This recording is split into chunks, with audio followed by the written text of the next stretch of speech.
할렐루야. 반갑습니다. 우리 앞뒤로 한번 인사할게요. 참자로 오셨습니다. 한번 인사할까요? 네, 참자로 오셨습니다.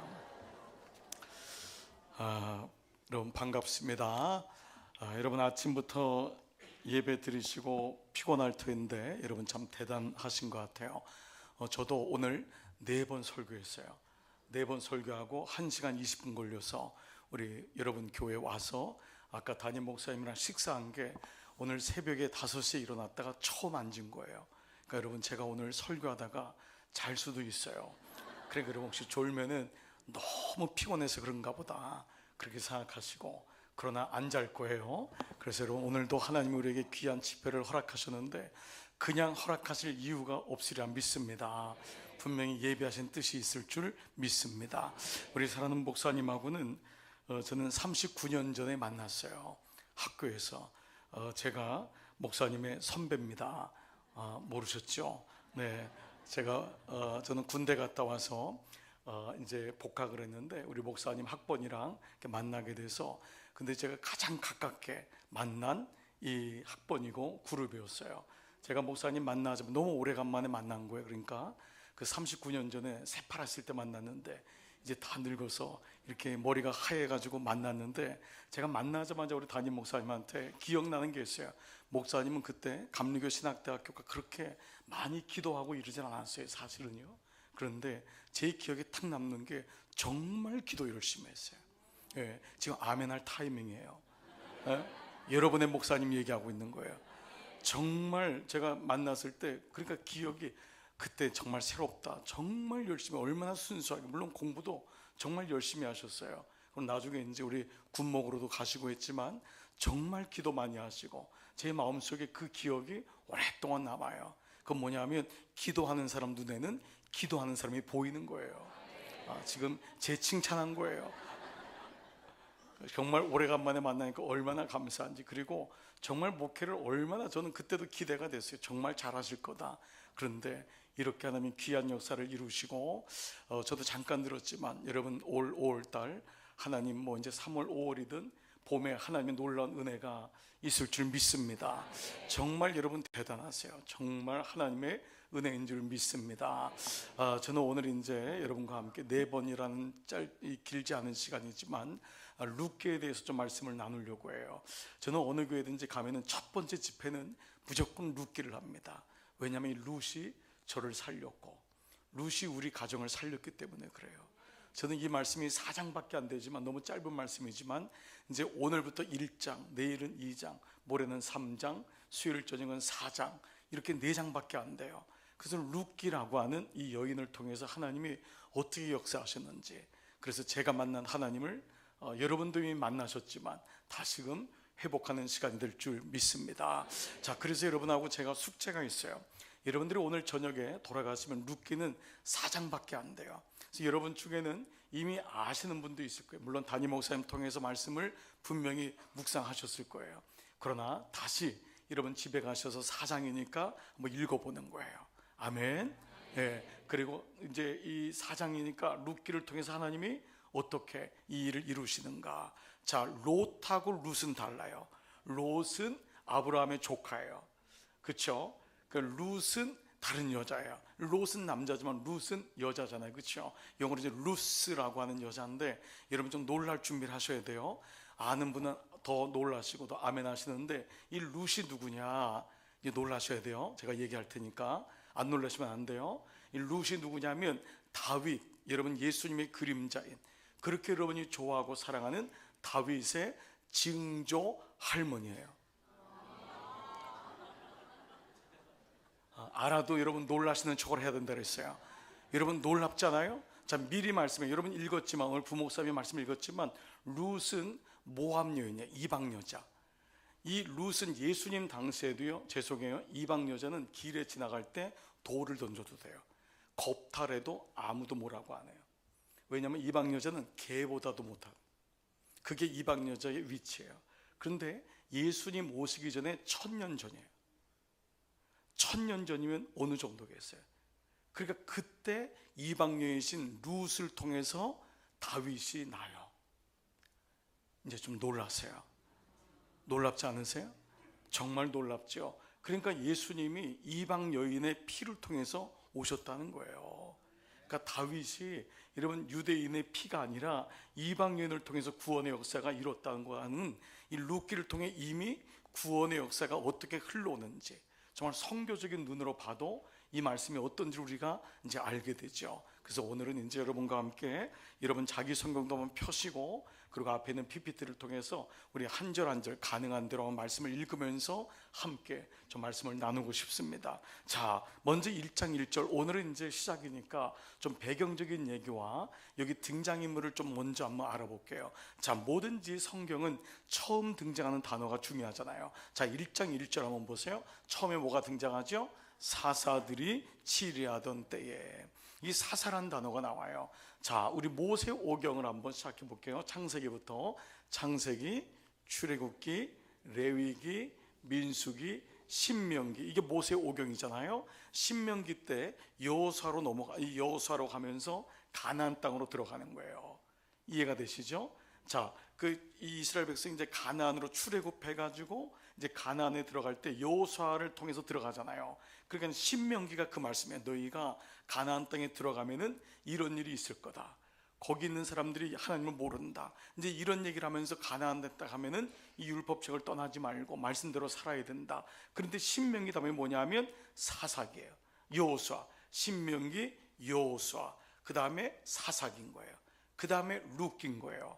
그러니까 룻은 사사기를 통과하는 거예요. 사사기란 뭐냐면 영어로 저지스라고 하는데 사사예요. 판관. 이 사사가 1대 사사가 누구냐면 여호수아예요. 그러니까 모세가 지도자지만은 사사는 뭐냐면 제사도 드리고 전쟁터에 나가서 싸움도 하고 그러니까 판단도 하고 재판도 하고 그게 사사야. 1대 사사가 여호수아예요. 여러분들이 잘 아는 삼손, 기드온 이 사람들이 다 사사예요. 근데 좋은 사사만 있었던 게 아니라 사실은 나중에 많이 타락해요. 그래서 마지막 사사가 누구냐면 여러분 한나가 낳은 사무엘이에요. 사무엘이 마지막 사사인 거예요. 이 배경을 아시겠죠? 그렇죠? 그러니까 마지막 사사가 사무엘인 거예요. 자, 그런 가운데 사사가 치리하던 때라는 것은 좋은 이게 어감이 아니에요. 사사들 중에는 굉장히 많이 타락해요. 그래서 사사기에 중심되는 두 가지 말씀이 있는데 그때에 왕이 없으므로 사람들이 자기 소견에 옳은 대로 살았더라. 이게 사사기의 요절이에요. 그때의 왕이 이거는 뭐냐면 하나님이 없는 거예요. 세상에 왕은 세워놨지만 마음속에 하나님의 진짜 왕이 없으므로 사람들이 자기 소견에 옳은 대로 살았다. 자기 마음대로 사는 거예요. 그게 사사시대인 거예요. 바로 그때 자 1절을 보시면은 그 땅에 흉년이 들었어요. 그러니까 이건 어찌 보면 너무도 결과적인 걸로는 자연스러운 거예요. 그러니까 하나님의 사람들이 없고 말씀이 사라진 그때에 흉년이 왔는데 이 흉년이란 원어는요 그냥 먹을 것이 없는 것만이 아니라 영적인 흉년을 동반하는 거예요. 말씀이 없는 거예요. 그러니까 너무도 갈급하고 그 심령에 배고프고 근데 하나님을 다 떠나 있는 게 바로 오늘 1장 1절의 배경이에요. 그럼에도 불구하고 하나님의 사람들은 말씀을 붙잡고 그 예루살렘 베들레헴에 있어야 되는데 베들레헴을 떠났다는 거예요. 자, 오늘 다시 한번 1절 볼게요. 유다 베들레헴에 한 사람이 있었어요. 그런데 그의 아내와 두 아들을 데리고 어디로 가죠? 모압 지방에 간 거예요. 이런 베들레헴의 뜻이 떡집이에요.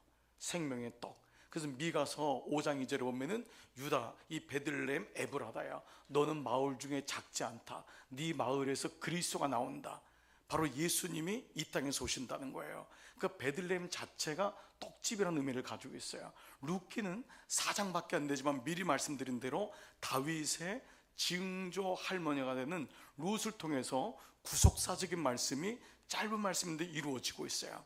그래서 여러분 구약과 신약은 절대 떨어진 말씀이 아니에요. 구약은 신약의 우리가 그림자고 그리고 신약은 구약의 성취가 되기 때문에 모든 성경 말씀은 예수 그리스도를 통해서 봐야 돼요.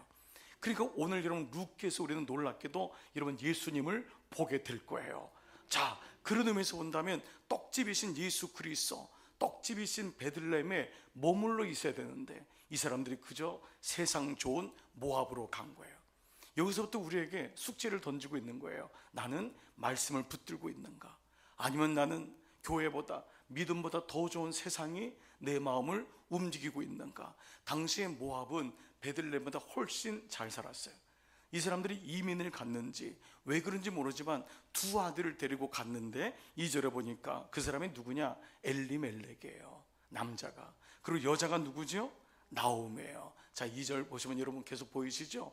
이 엘리멜렉은 딱 보면은요, 엘리란 단어가 있으면 하나님이란 단어예요.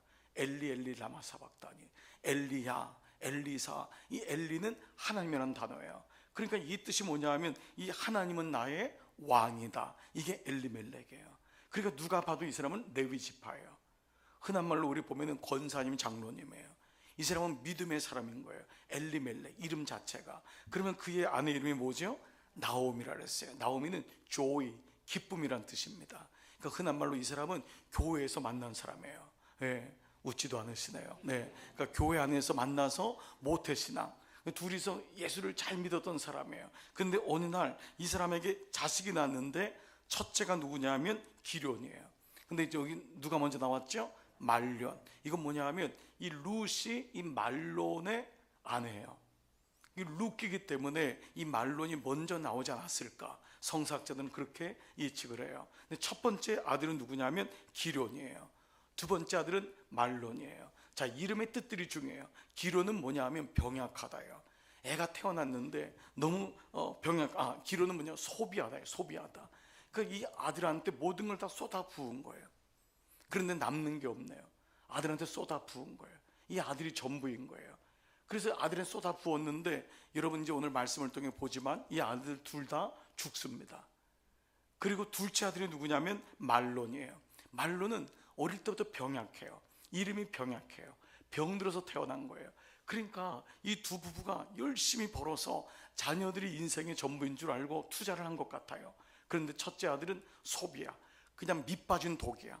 아무리 부어도 도대체 남는 게 없어요. 매일마다 와서 돈 달라고 하는데 끝내 뭐 아무것도 없는 게 첫 번째 아들 기련, 두 번째 아들 말론은 몸이 병약해요. 이 병원 저 병원 가도 이유를 모르고 매일마다 아픈 거예요. 자, 어쨌든 이 두 아들이 있는데 거기서 결국 살게 돼요. 처음에는 머무르려고 갔는데 결국은 살더니 모압 땅에 뿌리를 내린 거예요. 자, 그런데 중요한 단어가 나와요. 3절입니다. 같이 한번 읽을게요. 시작. 나오미의 남편 엘리멜렉이 죽고 나오미와 그의 두 아들이 남았으며. 자, 여러분 여기 중요한 단어가 남았으며예요. 이 남았으며가 룻을 끌고 가는 단어예요. 자, 보세요. 여러분 문자적으로는 별 문제가 없지요. 자, 근데 어떤 일이 생겼죠? 남편 엘리멜렉이 죽었어요. 요즘도 여러분 이렇게 자녀가 어린데 뭐 이 사람이 좀 장성은 했을 거예요. 자, 결혼해서 죽었으니까. 그렇지만 그래도 남편이 먼저 죽었다는 건 굉장히 큰 아픔이에요. 저희 교회도 갑자기 장로님이나 권사님이 남편이 돌아가신 경우들이 있어요. 정말 황당하죠. 근데 요즘하고는 완전히 다른 거예요. 그 당시에 이 남자가 없다, 기업 물을 자가 없다라는 것은 정말 끝난 거예요. 그런데 이 문자적으로는 그냥 죽었다는데 그 뒤에 나오미와 그의 두 아들이 남았다는 거예요. 자, 그런데 또 하나가 있어요. 자, 그렇게 해서 거기서 이제 며느리를 얻었는데 첫 번째 자부가 누구죠? 오르바예요. 4절에 하나 이름은 오르바. 오르바 이름은 뭐냐 하면 구름이란 뜻이에요. 구름 혹은 젊다 이거예요. 오르바 첫째는 여러분 아는 분 알겠지만 오르바는 어머니를 따라 가요 안 가요? 안 가요. 오르바는 그 이름대로 가요. 젊음을 그냥 버릴 수가 없는 거예요. 그래서 구름처럼 그냥 흘러가요. 두 번째 며느리가 누구냐면 룻이에요. 이 사람이 바로 주인공이에요. 이 룻의 이름은요, 동사는 뭐냐면 붙쫓다예요. 붙쫓다, 붙잡고 쫓아간다. 명사는 뭐냐면 깊은 우정이라는 단어예요. 그러니까 실제로 룻은 그 어머니를 버릴 수가 없는 거예요. 그래서 어머니를 쫓아가요. 자, 이게 등장인물이에요. 그런데 5절 보세요. 다 같이 시작. 기련 두 사람이 다 죽고 그 여인은 두 아들과 남편의 뒤에 남았더라. 자, 여러분 기가 막힌 일이 벌어진 거예요. 자, 이제 좀 감정이입을 해볼게요. 남편이 죽었어요. 그래서 두 아들만 남은 거예요. 자부들하고. 그런데 두 아들이 다 죽었어요. 동시에 죽었는지 아니면 뭐 1년 있다가 죽었는지 모르지만 다 죽었어요. 여러분이 감정이입을 해보세요. 여러분이 만약에 그 여인이라면, 나오미라면 남편이 죽었는데 그렇게 모든 걸 쏟아부었던 두 아들이 죽었어요. 제가 목회하면서 제일 힘들었던 때가 있어요.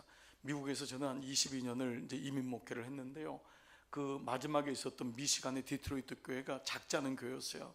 좀 이 사이즈가 있고 교회가 이제 성장했던 교회인데 거기 장로님들이 좀 많았어요. 그런데 거기 이제 권사님, 집사님, 그 청년 아들 셋이 한 주에 다 죽었어요. 아들 셋이. 한 명은 자살했고, 한 명은 교통사고로 죽고, 한 명은 그 수술실에 들어갔는데 의사가 잘못해가지고 나올 때는 죽어서 나왔어요. 여러분, 이 주간을 저는 잊을 수가 없어요.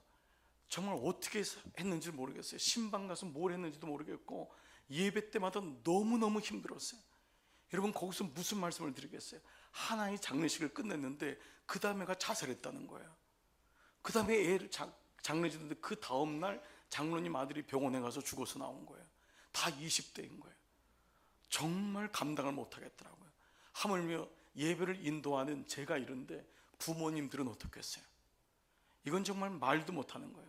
저희 교회도 자녀를 먼저 보낸 부모들이 있어요. 그래서 이 구절을 인도하면요, 그냥 우세요. 그냥 우세요. 자식은 가슴에다 묻는다, 이 말이 맞아요. 정말 이건 감당할 수 없는 거예요. 남편도 죽었는데 두 아들이 다 죽었어요. 자, 그런데 똑같은 단어가 나와요. 뭐죠? 그 여인은, 누구의? 나오미는 두 아들과 남편 뒤에 뭐라고요? 남았더라. 이 남았더라가 말씀 없는 키라 그랬어요. 이 남았더라가는 샤르라고 하는 히브리 말인데요, 이 말은 우리가 보는 그게 아니에요. 우리가 볼 때는 그냥 남았더라. 제가 만약 이 물을, 여러분 보이실 거예요. 물을 먹고 이게 한 3분의 1 정도 남았구나, 이게 제가 보는 남았더라예요. 근데 샤르는 내가 보는 게 아니에요. 하나님이 보시기에요. 그 창세기에 하나님 보시기에 좋았더라. 이 좋았더라가 바로 남았더라예요. 남았더라가 내 눈이 아니라 하나님 보시기엔 거예요. 나는 끝난 거예요. 나는, 내가 볼 땐 남편이 죽었어요. 두 아들 남았어요. 그게 남은 거예요. 근데 하나님은 끝난 게 아니라는 거예요. 그리고 두 아들이 죽었어요. 내가 볼 때 이건 절대적인 절망인 거예요. 무슨 소망이 있어요? 두 아들이 죽었는데, 남자도 남편도 없는데, 그런데 성경은 남았더라는 거예요. 이게 뭐냐? 끝난 게 아니라는 거예요. 그래서 룻기는요, 장례식에서 시작하는데 놀랍게 결혼식으로 끝나요. 이게 룻기예요. 그러니까 우리 인생이 모두 다 죄를 범하여서 소망이 없는 거예요. 근데 예수 그리스도를 만나면서 우리 인생 속에 신랑 되신 예수님이 오니까 결혼식으로 끝나는 것 같은, 하나님의 은혜로 마무리가 되는, 이게 정말 놀라운 은혜인 줄 믿습니다. 요한은 우리가 어둠이었는데 빛이 오매, 우리가 어둠이었단 말이에요. 죄 가운데 있었고 절망이었단 말이에요. 이미 죽은 존재였단 말이에요. 근데 예수님이 오심으로 우리가 정말 신부되고, 그 예수가 옴으로 우리에게 진짜 기쁨이 생기고 삶에 대한 소망이 생기고, 죽어도 천국에 갈 확신이 있으니까 이게 달라진다는 거예요. 그러니까 우리도요, 정말 이 룻기 말씀처럼 남았더라의 말씀이 있다면 오늘도 끝난 게 아닌 줄 믿습니다. 그러니까 여러분 삶을 봐보세요. 한번 스스로도 오늘 예배는 왔지만, 목사님 나는 끝났어요. 어떤 분은 자녀를 보지만 사실 기도는 하지만 무슨 쟤한테 소망이 있습니까? 이런 마음이 들 수 있다고요. 근데 왜 신년에 담임 목사님이 이 집회를 통해서 여러분과 함께 말씀을 나누기를 원하고 기도했을까요? 끝난 게 아니기 때문에 그래요. 여러분, 저는 지금도 있잖아요. 제가 한 5년 전에 저희 교회에서 한번 설교하다가 목사가요, 원고를 다 준비했지만 막 성령께서 감동을 줄 때가 있어요. 근데 그때 뭐라고 했냐면, 그때 무슨 계속해서 자살 같은 얘기가 막 나왔던 거예요. 그래서 말씀이랑 그게 맞다 가지고 제가 설교하면서 울면서, 여러분 죽지 마세요. 죽으면 안 돼요. 죽지 마세요. 막 그랬어요. 왜 그랬는지도 모르겠어요. 근데 그걸 끝난 다음에 부목생을 통해서 한 게, 한 분이 죽으려고 청산가리를 다 가져온 거예요. 예배에. 그 어머니 때문에 마지막 예배는 드려주자. 그리고 지나가다가 교회 온 거예요. 지나가다가 그 수면제하고 다 모아가지고 예배 끝나고 자기는 그냥 석촌호수 가가지고 어디 산에 가서 죽겠다고 작정한 사람이에요. 근데 와가지고 말씀을 듣는데, 자기가 알지도 못하는 목사가 앞에서 울면서, 여러분 죽으면 안 돼요, 죽으면 안 돼요 하는데 어머니 소리가 들리더라는 거예요. 어머니가 죽으면 안 된다. 그래서 그때 그분이 우리 교회에 등록한 거예요. 예. 여러분 보세요. 하나님은 아무리 어려워도요, 끝난 게 아니라는 거예요. 그러니까 오늘 남았더라, 여러분 인생 속에 오늘도 말씀을 통해서 내 인생에 남은 게 무엇이냐는 거예요. 정말 하나님 말씀이 우리에게 계속 들려주는 줄 믿습니다. 저희 교회 이번에도 대학에 아이가 안 된 아이가 있어요. 두 번째, 세 번째 안 됐어요. 그러니까 처음엔 재수, 삼수, 사수, 그 다음엔 장수라고 하더라고요. 장수의 길로 들어간 거예요. 제가 이거 웃고자 얘기하지만 부모는 기가 막힌 거예요. 다른 애들은 대학 졸업했는데 4년째 시험을 봐야 되는 거예요. 5년째 그 아이를 집에 데리고 있는 부모 심정은 미칩니다. 그런데도 여러분 말씀을 통해 남았더라, 이 말씀을 붙잡는 거예요. 그래, 나는 환경을 볼 거냐, 사람 볼 거냐, 나를 볼 거냐. 오늘 주님이 남았더라, 오늘 이 말씀이 들리기를 축복합니다. 그러니까 어떤 인생도, 끝난 인생은 아무도 없는 거예요. 그 어떤 인생도 다시금 하나님의 말씀이 들리기만 하면 일어나는 줄 믿습니다. 오히려 이 나오미는요, 다 끝났기 때문에, 어찌 보면 남편이 잃은 것은 절대적인 아픔이에요. 두 아들이 죽은 건 이거는 어떻게 씻을 수 없는 고통이에요. 그런데 이 일로 인해서 그가 하나님을 만나고, 이 일로 인해서 그의 가정이 기업물을 자가 되고 완전히 바뀌었다면은, 여러분 이 말씀은 끝난 게 정말 아닌 줄 믿습니다. 그래서 오늘 그 마음을 가지고 한번 보잔 말이에요. 이제 다 끝난 줄 알았는데 성경은 남았대요. 끝나지 않았대요. 그게 바로 6절입니다 6절 볼게요. 같이 시작. 모압 지방에서 여호와께서 자기 백성을 돌보시사 그들에게 양식을 주셨다 함을 듣고 이에 두 며느리와 함께 일어나 모압 지방에서 돌아오려 하여. 자, 여러분 여기는 세 가지 동사가 나오는데요. 그 여인이 누가, 나오미가 모압 지방에 머무르는데 남편 죽었어요, 두 아들 죽었어요, 다 끝났다고 생각한 거예요. 그런데 여호와께서 자기 백성을 돌보시사, 여호와란 단어가 처음 등장해요. 하나님이 그 베들레헴을 다시금 일으키신다고 하는 그 말씀을 들은 거예요. 사실 베들레헴은 그 자체가 떡집인 거예요. 하나님이 그곳에 계셨지만은 나오미는 자기만 본 거예요. 자기 자신만 본 거예요. 그러니까 이걸 가르쳐서 뭐냐 하면 목적과 목표가 헷갈리는 거예요. 여러분 목적이 뭐예요? 예수 그리스도, 내 삶의 고울이 주님이신 줄 믿습니다. 그런데 이 나오미에게는 자식이 목적이 된 거예요. 그 남편이 목적이 되는 거예요. 그 남편과 자식은요, 목적이 아니에요.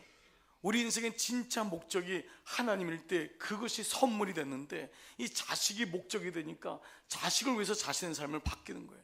그러니까 목적과 목표가 바뀌면 불행하게 돼요. 저희 교회도 요즘 일주일 동안, 열흘 동안 저희는 금식해요. 놀라셨죠? 우리는 열흘 동안, 그래서 우리 1월 1일부터 10일까지 릴레이 종교인이 금식해요. 신년 집회를 하지 못하지만 그거를 주제를 삼았어요. 목적과 목표를 분명히 하는 애. 내 인생의 목적이 뭐냐? 우리 교회의 목적이 뭐냐? 내 기업의 목적이 뭐냐? 이 목적과 목표를 분명히 하잔 말이에요. 정말 목적 대신 하나님을 붙잡을 때 목표는 따라오는 줄 믿습니다. 근데 우리 삶에 그분이 목표가 되는 거예요. 그러니까 내 목적을 이루고자 주님을 믿는 거예요. 내 자식 잘 되고자 주님을 믿는 거예요. 좀 가게 잘 되고자 교회에 나오고 주님을 믿는 거예요. 물론 처음엔 그럴 수가 있어요. 그렇지만 정말 믿음이 들어가면은 목적과 목표가 분명해지는 거예요. 우리 삶의 모든 목적이 하나님께로 향해지고 하나님의 영광을 위해서 살겠다고 하는 그 목적이 분명해지면은요, 놀랍게도 목표들은 따라오게 되는 거예요. 정말 그렇습니다. 그렇기 때문에 오늘 이렇게 목적과 목표를 헷갈렸던 나오미, 그런데 이 베들레헴에서 하나님의 소식을 들어요. 첫 번째 단어가 뭐냐?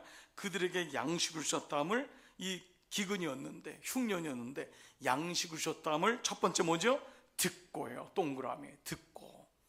이 하나님이 나오미를 일으키는 세 단어가 있어요. 모든 성도들을 일으키는, 교회를 일으키는 모든 단어가 뭐냐면 듣고예요. 제가 여러분 이미 찬양할 때부터, 이 성전에 들어올 때부터 여러분들이 정말 이 교회, 우리 평택, 우리 선한 목자 교회가 말씀이 들리는 귀한 재단인 줄 믿습니다. 말씀이 들린다는 게 너무너무 중요해요. 말씀이 들려야지 일어나잖아요. 들리지 않으면 일어날 수가 없어요. 우리가 보통 아이들에게 뭐래요? 너 엄마 말이 들리냐 안 들리냐? 여러분 그런 말 하잖아요. 그 똑같은 말을 하는데 그 말이 안 들리면 자기의 길로 가는 거예요. 저희 교회에도 여러분 이렇게 제가 잠깐 보니까 부부끼리 나와 있는 분들이 있는데, 젊은 부부들이 저희도 많은데 와가지고 예배를 드리는데요, 남편이 자꾸 토요일날 일도 하고 말씀이 안 들리니까 졸으세요. 자꾸 자는 거예요. 그러니까 부인이 너무 안타까우니까 찌르는 거예요. 여보, 자주 좀 마라, 자주 좀 마라. 이 남편들이 근데 또 자존심이 많아가지고 찌르니까 이게 싫은 거예요. 그래서 어느 날 이 찌르니까 하도 그냥 아내는 안타까우니까 이 예배 시간에 졸다가 소리를 지른 거예요. 앉아! 그런 소리를 지른 거예요. 이 남편들 이거 동의가 안 되세요? 이해가 되잖아요. 하도 찌르니까. 여러분, 그 아내가 너무 미운 거예요. 자기도 오죽했으면 이렇게 예배에 왔으면 되지 않냐. 그래서 남편들이 딱 그냥 말씀이 안 들으면 대부분 어떻게 눈을 딱 감아요. 그 다음에 이렇게 팔짱을 딱 껴요. 그 다음에 그냥 떨어지는 거예요, 계속. 그러니까 이게 너무 안타까우니까 아내가 다른 남편들은 막 아멘하고 막 말씀을 적고 막 그 말씀대로 살려고 하는데 자기 남편은 이러니까 너무 안타까우니까 찌르니까 그냥 그 싫으니까 앉아. 그래서 그분은 그때부터 모든 성도들이 자는 걸로 알게 된 거예요. 앉아 그러니까 다 깜짝 놀란 거예요. 설교하던 저도 깜짝 놀라고.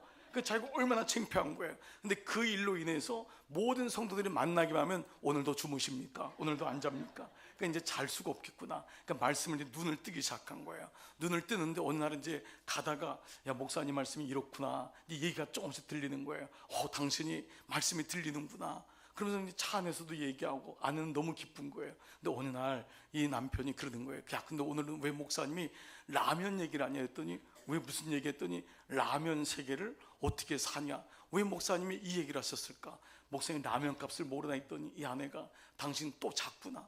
언제 목사님이 라면 세계를 어떻게 살 것인가? 남은 생애를 어떻게 살 것인가? 그러니까 이 똑같은 말인데 이 졸다가 들으니까 남은 생애를 어떻게 살 것인가. 그렇게 제가 피를 토하면서 얘기했는데 이거를 라면 세계를 어떻게 살 것인가로 들었던 거예요. 하여간 그는 말씀이 들리는 거예요. 놀랍게요, 지금은 예배 시간에 얼마나 예배를 잘 드리는지 말도 못해요. 정말 놀라워요. 그러니까 여러분, 첫 번째 믿음은 뭐예요? 말씀이 들려야 되는 거예요. 여러분이 이 자리에 그냥 와 있을 리가 없어요. 여러분 중에 모태신앙도 있어요. 어머니 뱃속에서부터. 그러나 그도 말씀이 들려야지만 그때 비로소 인격적으로 주님을 만나는 거예요. 아무리 어머니 따라서 아내 따라서 와도요, 나온 건 고맙지만, 나온 건 감사하지만 하나님 말씀이 들려야 되는 줄 믿습니다. 그래서 들으라 이스라엘아. 쉐마잖아요. 쉐마 이스라엘아. 들으라 이스라엘아. 들어야 돼요. 말씀이 들리는데 내가 말씀이 들려야 되는 거예요. 근데 어느 날 그 말씀이 들려요. 가장 잘 들릴 때가 언제냐? 고난 가운데, 아픔이 오면은 그때 마음이 무너지거든요. 근데 여러분, 그래서 고난은 하나님의 확성기라고까지 했던 거예요. 여러분 중에 지금도 아픔에 있는 분이 있을 거예요. 이렇게 예배 시간에 여러분이 환한 얼굴로 있지만 말하지 못한 아픔이 있을 거예요. 그러나 그 시간 속에 하나님이 말씀하시는 줄 믿습니다. 그러니까 모태신앙이든 저처럼 예수님을 처음 믿은 저는 일대예요. 저희 집은 전혀 말씀이 없었어요. 정말 저희 집은요, 예수 믿는 게 대통령 되는 것보다 더 어렵다, 이런 표현까지 썼어요. 저희 집은 저희 어머니 아버지 쪽으로 아무도 예수님을 몰라요. 정말 완전히. 저희 아버지 어머님이 옛날 분이세요. 아버님은 19년생이고 어머니 23년생이세요. 다 백수가 넘었는데 이제 돌아가셨죠. 천국 가셨는데 그때 어머니 아버지는 선생님을 하셨었어요. 그러다 사업을 하셨는데 아버지가 사업을 크게 하셨어요. 여러분, 우리 어르신들은 좀 알 텐데 그 당시 선악 알루미늄이라고 이 밥그릇이나 주전자에 학이 그려진 게 있었어요. 혹시 아시나요? 네, 그게 유명했었어요. 그게 저희 집안이 한 거였어요. 놀라지도 않으시는군요. 제가 그런 집안의 아들로 태어나서 여러분 보기엔 어떨지 모르지만 제가 리라 초등학교를 나왔어요. 아세요? 리라 아세요? 노란 옷 입고. 근데 저는 불행하게 3학년 때 그냥 그 학교에서 다른 데로 이사를 갔고 저희 형님은 졸업을 했어요. 제가 3학년 때 왜 다른 학교로 갔냐? 하나님의 은혜로 아버지가 쫄딱 망하셨어요. 저희 아버지가 돌아가실 때 제가 그랬어요. 아버지, 정말 잘한 게 있습니다. 아버지가 뭐냐 그러더라고요. 아버지 망하신 거라고. 우리가 아버지가 안 망했으면 우리는 절대로 예수 안 믿었어요. 장안동에서 그 당시 일하는 아주머니, 이 식모라고 했죠, 옛날에요. 그런 분이 참 많았어요. 그 아버지는 매일마다 그 돈이 많으니까요, 부모님이 돈 가지고 싸우더라고요. 여러분 아시나요? 있는 것 가지고 싸우는 거예요. 여러분, 그 돈 가지고 싸워보신 적이 없어가지고 막 돈을 던지더라고요. 돈이 너무 많으니까 돈을 던지는 거예요. 돈을 던지면서, 그런데 그때 알았어요. 돈이 행복한 게 아니구나. 돈이 많다는 것은 좋은 일일 수 있어요. 그러나 돈이 행복의 기준은 아니구나. 너무너무 열심히 싸우더라고요. 그리고 얼마나 두려운지 집에다가 전송 무당을 뒀어요. 남산 할머니라고 집이 컸는데요, 뒤에 일주일에 한 번씩 큰 굿을 했어요. 그때 알았어요. 아, 돈이 많으니까 두렵구나. 저는 왜 위정자들이나 이 사람들이 왜 무속을 찾는지 어느 정도 알아요. 두렵거든요. 저희 아버지도 그랬어요. 회사를 운영하면서 너무 두려우니까요, 그 무당한테 가서 매일 물어봤어요. 그리고 사람들을 취직할 때, 인사할 때도 그 할머니가 다 얘기해 줬어요. 저 사람 잘라라, 저 사람 해라. 그 어디서 좀 봤어요. 그러니까 이게 너무너무 두려운 거예요. 그러니까 두 분 안에 예수님이 없으니까, 하나님이 없으니까, 돈만 있으니까 날마다 싸우는 거예요. 얼마나 신실하게 싸우시는지 아침부터 저녁까지 쉬지 않고 만나기만 하면 싸우시더라고요. 때로는 이렇게 말로 싸우시다가 때로는 무기를 사용하시고 때로는 날라다니시더라고요. 서로 이렇게 막 날라다니시고. 저는 형이랑 언제 우리가 고아원에 가나, 매일마다 죽겠다고 하니까. 옛날 부모님들 정말 많이 싸웠잖아요. 너 죽고 나 죽자, 매일마다 싸운 거예요. 그리고 우리한테 와서, 지들이 싸운 다음에 우리한테 와서 같이 죽자. 우리 뭐야? 왜 자꾸 우리 보러 죽냔 말이야. 그때부터 나는 살아내야 되겠다고 하는, 그래서 집을 나갔어요. 가출. 집에 있으면은 죽자고 하니까 그랬던 집인데, 지금도 놀랍게 기억되는 건, 그렇게 밤새도록 싸웠는데 아침에 되면 어머니는 꿀물을 갖다 주더라고요. 난 지금도 그게 이해가 안 가. 그러면 아버지는 또 꿀물을 드시고 힘을 내서 또 싸우시더라고요. 이게 반복인 거예요. 그러다가 저희가 삼양동으로 이사 갔잖아요. 그 장안동에서 완전히 망해가지고 어머니, 아버지는 일본으로 도망가고, 말도 안 되죠. 자기 아내하고 처자식 다 놔두고 일본으로 도망가서 살려고, 빚쟁이들 때문에. 그리고 어머니는 저를 리어카에 태우고 그 당시 삼양동 달동네로 갔어요. 지금 삼양동은 너무 좋은 데가 됐어요. 그 당시 달동네는요, 정말 달이 가깝더라고요. 올라오니까 물이 안 나오는 거예요. 50평생을 손에다가 물 한 번 안 묻히신 분이요, 달동네로 올라간 거예요. 근데 여러분, 놀라운 일이 생겼어요. 거기서 저희 가정이 예수님을 만난 거예요. 참 돌아보면 이건 너무 신기한 거예요. 그래서 제가 처음 갔던 교회가 삼양감리교회인 거예요. 삼양감리교회. 저는 그때부터 이제 감리교밖에 없었던 거예요. 그 처음 모교회가 삼양동에 있었던 삼양감리교회고, 거기서 예수님을 만나게 됐어요. 서은이라고 하는 친구가 4학년 1학기 때 저한테 카드에다가, 찬영아 교회 가자, 너 교회 갔으면 좋겠다, 전도를 한 거예요. 근데 제가 뭐라고 물어봤냐면, 야 은희야, 교회 가면 행복하냐, 이거를 물어봤어요. 어린 시절이었지만 제 인생의 화두는 행복이었어요. 교회 가면 안 싸우냐, 너무 지긋지긋하게 싸우니까, 너무 가정이 힘드니까 교회 가면 안 싸우냐. 근데 걔가 놀랍게도 우리 교회는 안 싸워 이러더라고요. 안 싸워. 그때 만약에 그 교회가 싸웠으면 저는 못 갔어요. 그러니까 교회가 화목한 게, 은혜가 있는 게 너무 좋은 줄 믿습니다. 그러니까 우리 선한목자교회는 이름이 선하기 때문에 싸울 수가 없을 줄 믿습니다. 예, 악한 목자, 이건 말이 안 되잖아요. 선한 목자, 그러니까 말만 들으면 그냥 선해지는 것 같아요. 예, 지금 여러분들 교회 얘기하고 있는 거예요. 예, 아멘. 그래서 정말 하나님의 선하신 은혜가 오는 거예요. 자, 그래서 제가 교회를 갔는데, 여러분, 그 교회에서 제가 예수님을 만났을까요, 안 만났을까요? 만났어요. 왜냐하면 갔는데 선생님들이 정말 천사인 거예요. 그래서 지금도 유초등부, 우리 교회에도 여러분, 우리 주일학교, 유초등부, 영유치부, 아동부, 중고등부 선생님들 계시잖아요. 정말 귀한 거예요. 우리 선생님들 축복합니다. 정말 모든 우리 양육자들이 다 귀하지만, 주일학교, 여러분 다음 세대는 이제는, 다음 세대라고 안 해요. 미전도 종족이라고 해요. 여러분 3%밖에 안 돼요. 여러분 자녀들이요, 예수 믿는 사람이 100명 중에 3명인 거예요. 3%예요. 그 중에 여러분이 들어가면 아이들은 왕따를 당하는 거예요. 이제는요, 예수 믿는 것 때문에. 이게 우리 다음 세대인 거예요. 그 다음 세대를 위해서 눈물로 뿌리는 목사님들, 목회자, 선생님이 있다면 우리 선한목자교회는 소망이 있는 줄 믿습니다. 이 선한목자교회 보니까 아주 젊어요. 여러분, 너무 소망이 있는 거예요. 정말 하나님께서 예비하신 성전에 가셔서 정말 이전에 경험하지 못했던 부흥의 역사를 경험하게 될 줄 믿습니다. 그래서 정말 그 교회 갔더니 선생님들이 너무너무 환영해주고 그렇게 예뻐해주고, 그때 저는 너무 감격한 거예요. 그게 이제 교회에 발을 들어두는 첫 번째 단계가 된 거예요. 그래서 제가 6학년 1학기 때, 그 당시 송금녀 선생님인데, 그분한테 뭐라고 했냐면, 하나님에 대해서 궁금해진 거예요. 그래서 하나님, 오늘도 이 여호와가 자기 백성을 돌보시사, 하나님에 대한 이름이잖아요. 제가 어렸지만 하나님을 뭐라고 부르냐고 물어본 거예요. 근데 그분이, 저는 왜냐하면 집에서 남산 할머니, 무당, 무속인, 뭐 보살, 여러 가지 이름이 있었어요. 그러니까 하나님도 어떻게 불러야 되는가라고 했더니, 하나님은 너의 아버지란다. 당연하죠. 하나님 아버지니까. 이분이 아버지란 말을 그냥 금방 하더라고요. 그래서 제가 뭐라고 했을까요? 아버지는 집에 계신대요 라고 했잖아요. 그 인간은 그때도 집에도 사실 없었어요. 일본으로 왔다 갔다 하고 도망 다니고 이랬어요. 그렇지만 집에 있다고 얘기를 한 거예요. 그랬더니 이분이 너무 놀라운 충격적인 얘기라는 거예요. 찬영아, 그 아버지는 진짜가 아니란다.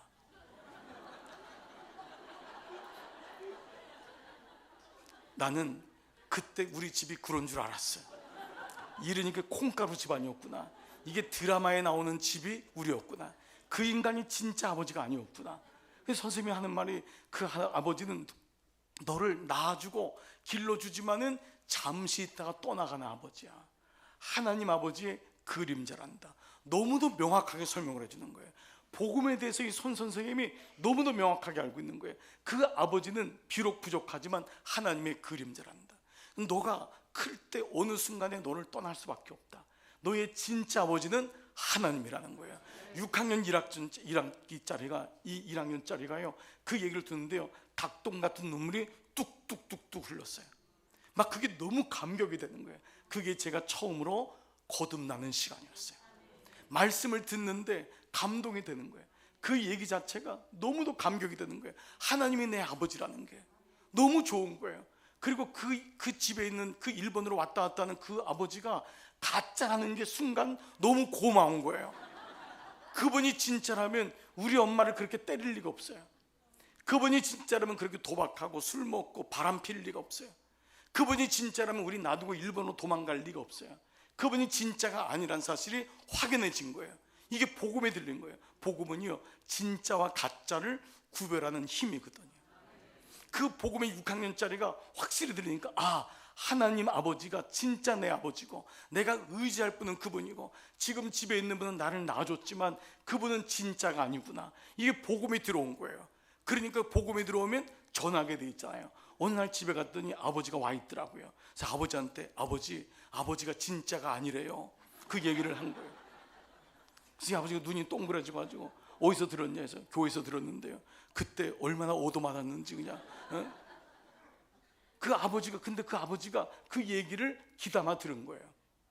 6학년짜리 아이가 하는데 그 얘기를 들으면서 가슴이 덜컹했대요. 자기가 진짜가 아니라는 사실을 듣고, 그는 진짜가 아니었거든. 실제로 하나님을 저에게 가르쳐 준 적도 없고, 아버지로서 제대로 살지도 않았어요. 돈만 벌었을 뿐이에요. 바람 피고요, 도박하고요, 술 처먹고요, 지 마음대로 했던 인생이에요. 그때 그 얘기를 듣는 가슴이 덜컹하더라는 거예요. 나중에 아버지가 회개할 때, 네가 얘기했던 그 말을 듣고 내가 너무 가슴이 찔렸다는 거예요. 근데 저희 어머니가요, 1년 뒤에, 2년 뒤에 정확하게는, 제가 얼마나 전도했겠어요.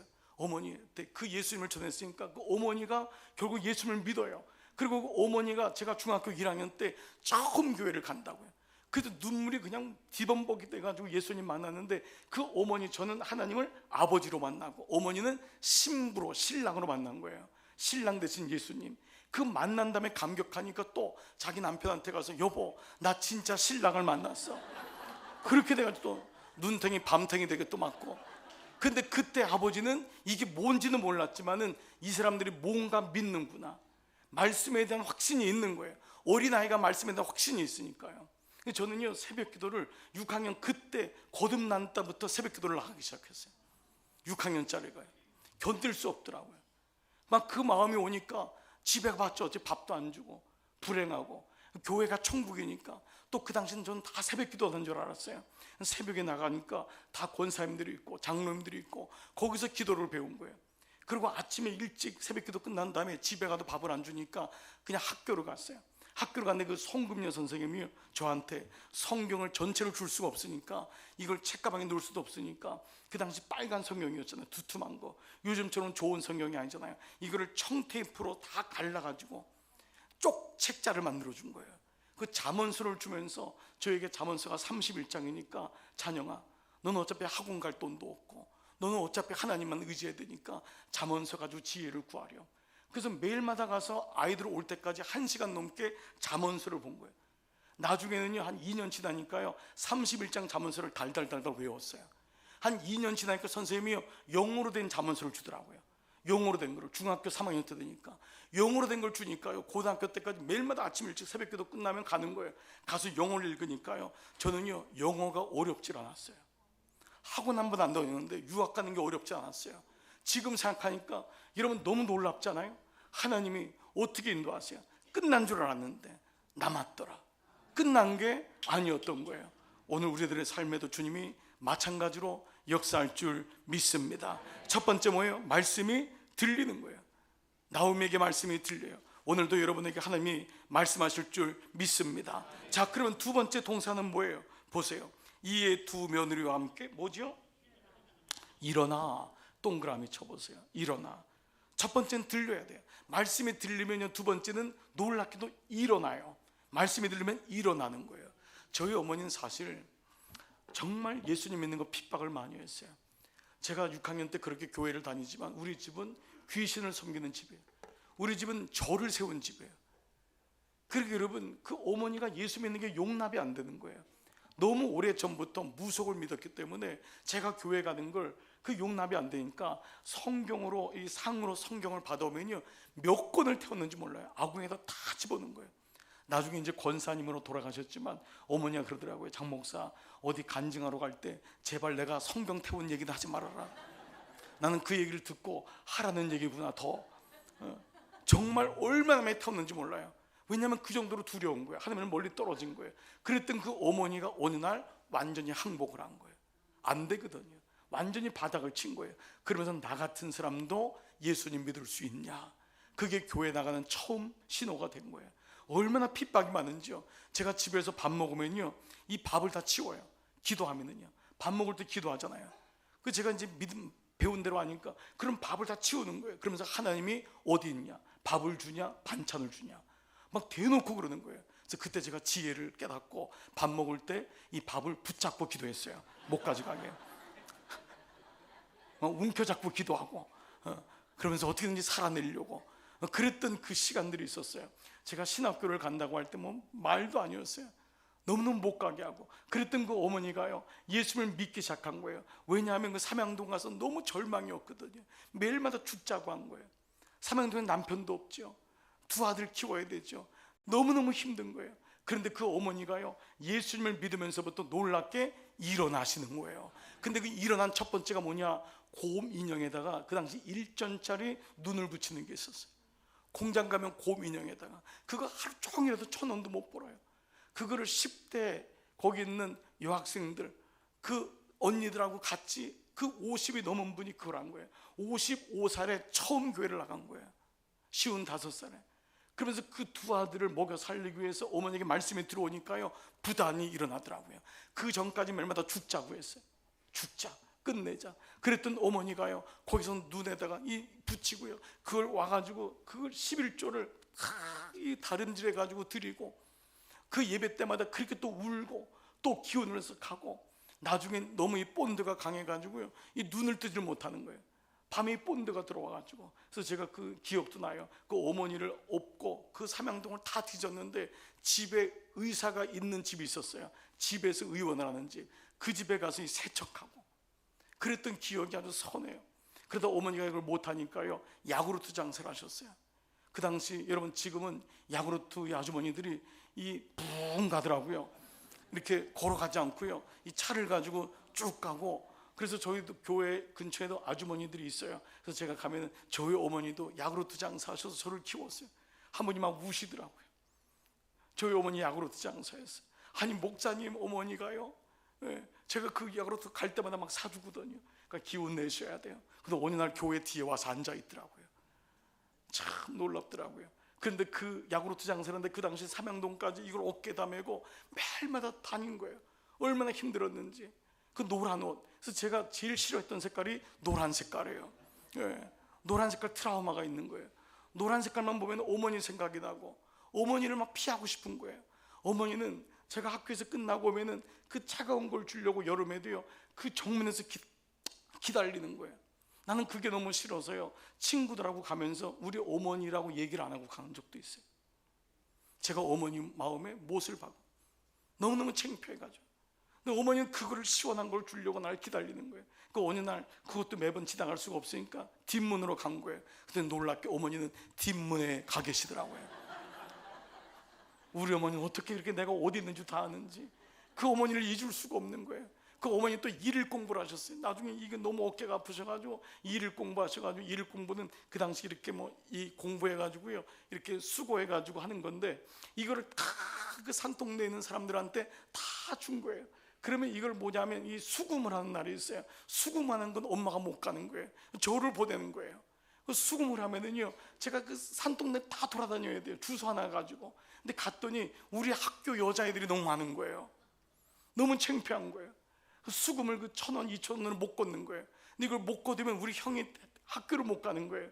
그래서 처음엔 막 부끄럽고 하다가 가가지고 돈 내놓으라고, 돈 내놓으라고. 그때 제 얼굴에 철판이 깔아지기 시작했어요. 제가 돌아보니까요, 신방을 잘해요. 저는요, 제가 집 주소를 찾는 게 너무 쉬워요.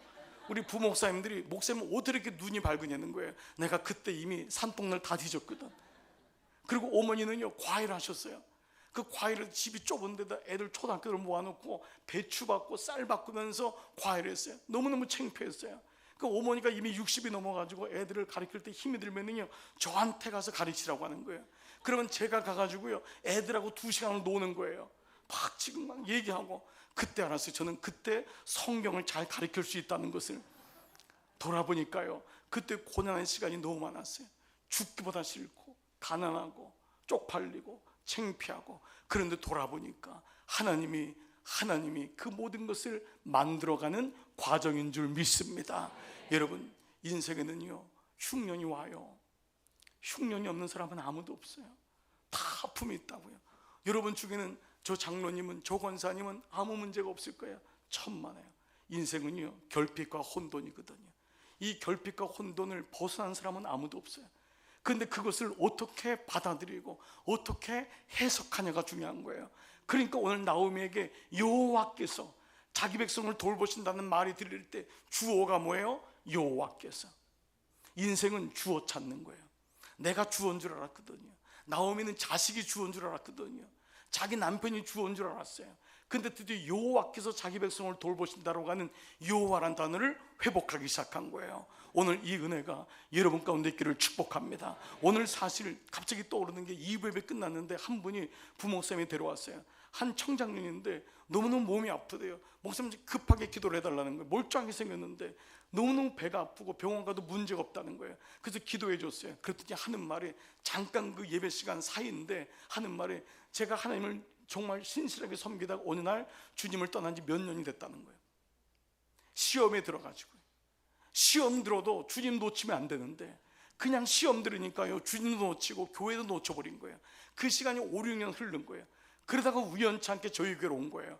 말씀이 들리기 시작했고, 그러면서 오늘 용기가 난 거예요. 내가 목사님한테 가서 안수기도를 받자. 이건 대단한 용기인 거예요. 처음 온 사람인데 그 군중을 해주고 나온 거예요. 그리고 부목사님한테 나 기도 좀 받게 해달라고. 그리고 그 로비에서 기도를 받았는데 퐁퐁퐁퐁 우는 거예요. 자기가 6년 동안 주님을 미워하고 교회 떠나고 시험 들었기 때문에. 그래서 교회에서 시험 들었는데 주님을 떠난 거예요. 공동체를 떠나니까, 베들레헴을 떠나니까 결국 주님도 떠나게 되는 거예요. 공동체가 이렇게 중요한 거예요. 여러분, 공동체를 떠난 사람 중에 보세요. 되는 것 같은데 안 된다고요. 그리고 오늘 베들레헴에 하나님이 여호와께서 다시 양식을 주셨다함을 듣고 돌아오는 역사가 있는 줄 믿습니다. 그러니까 여호와라는 단어, 주어가 회복된 거예요. 나오미에게 하나님이란 주어가 회복이 되니까 일어서게 되는 거예요. 여러분, 일어서시기를 축복합니다. 그래서 용기를 내는 거예요. 말씀이 들리니까 말씀이 나를 끌고 가는 거예요. 히브리 4장 6절 말씀, 하나님 말씀은 살았고 운동력이 있단 말이에요. 그 말씀만이 나를 살릴 수 있는 거예요. 그 말씀이 나를 운동력, 그 말씀이 나를 움직이는 거예요. 내 의지가 움직이는 게 아니에요. 성령의 충만함 받으면. 왜 신년의 집회예요? 이 말씀을 듣고 말씀을 들으면 마음에 감동이 생긴다고요. 그 말씀이 나를 무브시키는 거예요. 무브. 그 말씀이 나를 움직이는 거예요. 그러니까 그 말씀이 움직이니까, 그 말씀이 양날건 어떤 검보다도 예리해서 우리의 혼과 영감 및 관절골수를 찔러 쪼개기까지 하며 우리의 마음과 생각과 뜻을 감찰하시는 줄 믿습니다. 여러분, 신년에 말씀으로 움직이기를 축복합니다. 세 번째 동사는 뭐예요? 모압 지방에서 돌아오려. 돌아오려. 이 돌아온다는 건 슈브란 단어인데, 슈브란 단어는 히브리에서 가장 유명한 말이에요. 바로 회개하는 거예요. 회개. 회개는요, 처음에 인정이란 단어부터 시작돼요. 인정한, 죄를 인정하는 거예요. 여러분, 세상은요 절대 죄를 인정하지 않습니다. 여러분, 국회의원들 보면 알잖아요. 뻔히 들통날 걸 알지만 내가 죽어도 안 했습니다. 그러나 조금 있으면 다 들통납니다. 이게 세상의 구조예요. 인간의 구조는 절대 죄를 인정하잖아요. 그리고 타당하다고 생각해. 이 정도 술 먹는 거, 어떤 남편은 실제로 저희 목장에서, 속회에서 야, 남자 다 바람 펴 얘기를 한 거예요. 다 바람 펴. 자기의 죄를 인정보다는 뭐죠? 어느 정도 다 그래. 그래도 내가 월급 주잖아, 생활비 주잖아, 내가 그래도 애들 키우잖아. 여러분, 이게 우리의 모습인 거예요. 그러니까 여러분, 우리가 오늘 돌아온다는 건 뭐냐면 나의 죄에 대해서, 나의 허물에 대해서 인정할 줄 아는 거예요. 인정할 때 그때 하나님의 역사가 일어나는 줄 믿습니다. 그래서 나오미는 비로소 하나님을 떠난 것이 얼마나 잘못된 것인지, 자기가 하나님이 아닌 두 자식이 하나님 되고 남편이 하나님 되었던 것이 얼마나 잘못된 것인지를 깨닫기 시작하는 거예요. 이게 은혜예요. 절대 사람은 이 하나님의 은혜가 없으면 자기를 인정하지 않습니다. 그런데 말씀이 들어가니까 죄가 죄라는 것이 인정되는 거예요. 모든 부흥의 시작은 회개에서부터 일어나는 이유가 뭐냐면 말씀의 기준이 있으니까, 바운더리가 있으니까. 기준이 옛날에는 없었거든요. 내가 기준이거든요. 내가 세상의 기준이거든요. 근데 말씀이라고는 기준이 들어오니까 그 말씀에 비추어진 자기를 보게 되니까 내가 얼마나 참혹한 죄인이라는 거를, 내가 하나님 앞에 얼마나 악하다는 것을 알게 되는 거예요. 그때 오열하게 되고 그때 감동이 오게 되는 거예요. 그래서 초등학교 아이들도요, 말씀 복음에 들려면요 복음 앞에 우는 거예요. 중등부 아이들도요, 복음에 들리면 그 복음 가지고 우는 거예요. 오늘 우리 마음에도 이런 은혜가 있기를 축복합니다. 그래서 모든 부흥의 시작은 내 실력을, 내 모습을 인정하는 거예요. 주님, 제가 잘못했습니다. 제가 범죄했습니다. 아무리 생각 두둔해도, 아무리 합리화했는데 이제는 아닙니다. 물론 하나님이 여러분을 다 하나하나 막 끌고 막 뒤집어내고 그러진 않을 거예요. 근데 오늘 말씀해 드릴 때 사람들은 모르지만 나만이 알고 있는 연약함이 있거든요. 우리 가정에 약함이 있거든요. 하나님, 이 부분이 지나왔지만 나를 잡고 있습니다. 주님, 제가 이 부분을 주님 앞에 고백합니다. 그때 나오미가 돌아오는 놀라운 은혜가 우리 가운데 있는 것입니다. 여러분, 오늘 세 가지 동사를 말씀드렸어요. 첫 번째 뭐죠? 들리는 것입니다. 말씀에 들리기를 축복합니다. 담임 목사님의 말씀이 들리는 거예요. 그게 들리니까 속회에서, 나눔에서 계속 말씀을 가지고 얘기하는 거예요. 그래서 여러분, 여기 우리 교인 중에 속장님들이, 우리 목사님 속회죠, 속장님들이 너무너무 소중한 거예요. 왜냐면 속장님들이 제일 먼저 선도해 둔 사람이거든. 장로님도 속장이시잖아요. 다 엄밀한 의미로 보면은요, 속장이, 리더가, 교사가 그렇게 소중한 거예요. 영적 오미가 된다는 게 그렇게 소중한 거예요. 아버지가 말씀이 안 들리는 기머거리면 애들은 듣기가 어려워요. 어머니가 영적인 기머거리면 아이들이 말씀을 듣기가 어려운 거예요. 부모가 먼저 아비와 어미가 말씀이 들려야 되는 거예요. 제가 한 분에게 교사 중에 교사를 자른 분이 있어요. 몇 년 전에. 너는 안 된다. 왜냐하면 이 교사가 예배 시간마다 자는 거예요. 물론 피곤도 해요. 이 교사가 자니까, 영적인 기머거리니까 그 아이들은 어떻게 했냔 말이에요. 알고 봤더니, 목사님 통해서 알고 봤더니 아이들에게 말씀을 안 가르치고 세상에 미팅한 얘기, 뭐 대학생 얘기, 이런 얘기만 하더라는 거예요. 그 아이들을 죽이는 거예요. 그러니까 교사가 영적인, 먼저 우리 아비와 어머니들이 말씀이 들릴 때 그 말씀을 가지고 선포하는 힘이 있는 거예요. 여러분, 오늘 집회 오신 여러분은 그래도 이 정도 저녁 때 주일날 이렇게 피곤한데도 말씀을 들으러 왔다면 여러분 기도하세요. 주님, 제 영이 말씀을 들을 수 있도록, 말씀이 들리도록 주님 나를 깨워주십시오. 이 은혜가 있기를 축복합니다. 그러니까 말씀이 들리면요, 목사님하고 설교할 때 같이 달려간다고요. 다들 어떻게 졸아요? 어떻게? 저희 교회도 조는 사람 아무도 없어요. 자는 사람은 있을지라도. 그냥 어떻게 졸아? 깨워가지고 말씀을 들리는 거예요. 들려야지만 사니까. 오늘 들리는 은혜가 있기를 축복합니다. 두 번째 뭐죠? 일어서는 거예요. 일어서는 거예요. 주님, 내가 일어서기를 원합니다. 가난으로부터, 절망으로부터 일어나기를 원합니다. 저희 교회도 예배 사이사이에 암 환자들이 계속 기도를 받아요. 그러면 암 환자들은 두 가지더라고요. 똑같이 암에 걸렸는데 완전 죽상이 돼가지고요, 목사님 나 아주 죽습니다, 이러면 정말 돌아가셔요. 그런데 암 환자인데도요, 얼굴에 기쁨이 있어요. 예배를 드리는데요, 얼마나 기쁘고요, 다시만 일어나려고 애를 써요. 그래서 성령께서 그 마음의 기쁨을 주는 거예요. 정말 그게 얼마나 은혜인지 몰라요. 여러분 삶에 고난이 없을 리가 없어요. 하나님이 고난을 면제한다고 말씀하시는 건 한 번도 없거든요. 고난이 올 때, 그 말씀이 해석될 때 다시 말씀을 통해서 일어나기를 축복합니다. 그 여러분이 일어나면은 자녀들이 일어나는 거예요. 내 옆에 있는 사람이 일어나는 거예요. 속장이 일어나면은 속원들이 일어나는 거예요. 같이 일어나시기를 기도합니다. 2026년도 나는 일어나리라. 다시금 새 힘을 가지고 회복되리라. 그리고 세 번째, 기도할 때마다 주님께로 돌아가세요. 내게 있는 죄를 인정하고, 주님밖에 없습니다. 나 주님밖에 없습니다. 이것이 바로 영적인 활주로를 여는 거예요. 주님밖에 없다고 할 때요, 그때 활주로가 열리는 거예요. 그때 뜨는 거예요. 그때 기도는 뭐냐 하면 영적인 활주로거든요. 기도는요 활주로예요. 비행기는요 아래에 있으면 고물밖에 안 되는 거예요. 비행기는 떠야지 비행기인 거예요. 영적인 비행기가 떠 있지를 못하고 밑에만 있으면 안 돼요. 그때 기도하고 회개하면요 활주로가 길이 열리는 거예요. 그때 랜딩이 되는 거예요. 내리고 뜨고, 그때 하나님이 그 비행기로 우리를 말씀하고 내리고, 그리고 나는 그 영적으로 뜰 수 있는 그 은혜가 있는 거예요. 그래서 여러분이 다시금 회개라는 단어 속에 기도가 있고, 돌이킴, 하나님 앞에 인정하고 주님 앞에 전 나가겠습니다, 이 은혜가 있다면 이제 2장에서는 드디어 나오미가 돌아오는 역사가 있습니다. 실제로 그가 베들레헴으로 나오미가 룻과 함께 돌아옵니다. 네, 예고편 둥둥둥 내일 저녁에 만나겠습니다. 여러분 이 은혜가 있기를 축복합니다. 자, 오늘 같이 한번 찬양할게요.